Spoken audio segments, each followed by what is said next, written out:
Million, bonjour, j'espère que vous allez tous et toutes très très bien. On se retrouve pour vos énergies de la semaine concernant du coup la semaine du 15 juillet 2024. J'en profite pour vous dire que fin de semaine prochaine, je pars en vacances avec mes petits-enfants. Donc je pense que sur les 15 jours, 3 semaines à venir, ça va être compliqué de vous faire des tirages. Je vais voir si j'arrive à en faire en fin de semaine, là, d'avance, mais je ne promets rien. Voilà. Donc, on commence avec vos énergies. On vous dit qu'il y a Pluton dans cette semaine pour vous avec la maison 10. Donc, Pluton, plutôt, oh, j'arrive pas, Pluton, c'est tout ce qui est transformation et pouvoir. La maison 10, ça va être tout ce qui est ce que vous représentez au monde, votre carrière, votre maison. Du coup, donc cette semaine, il y a des choses qui changent, soit professionnellement, soit à l'intérieur, dans votre maison, dans votre foyer. Ça peut être aussi par rapport à la façon dont vous laissez les gens vous voir. Est-ce que vous changez? Est-ce que vous changez votre attitude? Est-ce que vous arrêtez peut-être de porter un masque? En tout cas, cette semaine, c'est là-dessus que les énergies sont les plus fortes. On vous parle ensuite d'homme, de projection et de trahison. L'homme, c'est le côté masculin, le côté un peu bourrin, le côté un peu guerrier. Non, je retire bourrin, excusez-moi, je blague. C'est une carte d'action, on avance. Projection, c'est aussi une carte où on est censé aller en avant. Et la trahison. Donc en fait, pour moi, là, vous êtes censé commencer des choses, poser des actions, et vous avez peur.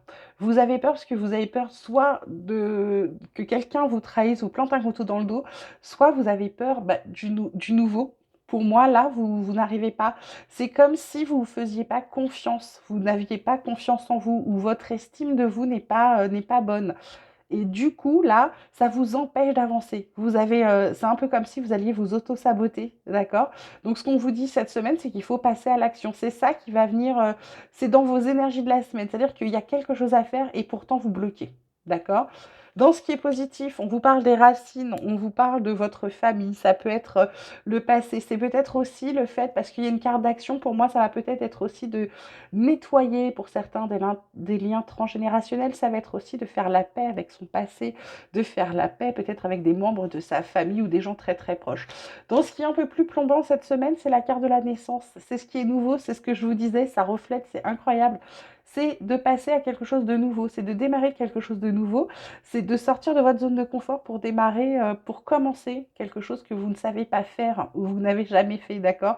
Et c'est ça, ça représente exactement ça.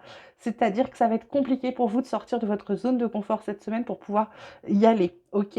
Ensuite, dans le relationnel, on vous parle, ça tombe pas pour rien, la réconciliation, donc ce que je vous disais tout à l'heure, peut-être des choses qui vont se nettoyer, qui vont être mieux.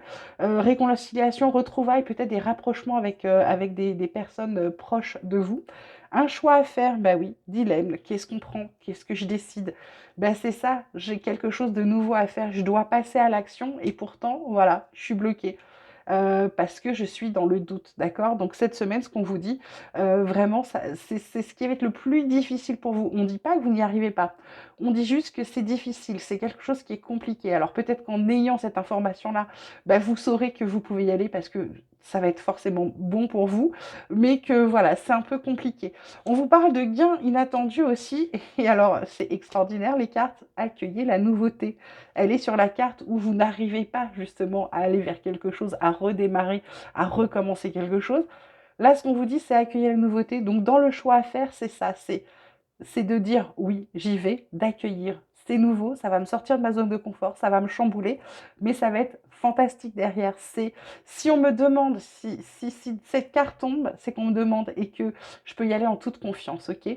Le gain inattendu, alors ça peut être un gain financier bien évidemment, mais ça peut être pour moi avec cette carte de réconciliation, le gain c'est de retrouver une certaine sérénité, c'est de retrouver quelqu'un qu'on avait perdu, quelqu'un de proche, quelqu'un qui a pu nous manquer, des retrouvailles aussi avec quelqu'un, d'accord? Cette semaine, ça vous parle de ça. Et puis on termine comme d'habitude avec l'oracle espoir d'alchimie sacrée dont je vous mets toujours son lien dans la barre de description. On vous parle de créativité, d'ego, de rupture avec le chaos. Donc cette semaine, ce qu'on vous dit, c'est que arrêtez, où il y avait des choses, la créativité, c'est peut-être, elle tombe sur la carte de l'action. c'est parce que vous avez des choses à faire, vous avez des choses à commencer, à créer, à mettre en place, d'accord? Et ce qu'on vous dit, l'ego, là, ça va être votre mental. Lâchez votre mental. Arrêtez de cogiter, d'accord? Arrêtez de cogiter parce que du coup, c'est le bazar. Donc, pour pouvoir rompre avec ce chaos et les nœuds que vous êtes en train de vous faire au cerveau, ça va être d'arrêter de cogiter, de vous faire confiance. En dos de deck, on vous dit qu'il y a quand même les bonnes énergies qui sont là. Voilà, n'ayez pas peur, mes lions. Je vous souhaite une très très belle semaine. Je vous dis à bientôt. Je vous dis pas à très vite parce que je ne sais pas à quand. Je vous embrasse très fort. Vous prenez grand soin de vous. Si vous avez besoin, vous m'écrivez, vous le savez. Je vous dis à très vite quand même parce que je vais essayer de vous faire des petites choses. Je vous embrasse, vous prenez soin de vous et je vous dis encore à très vite. Bon, c'est le soir, je suis désolée, je suis très fatiguée. Je vous embrasse.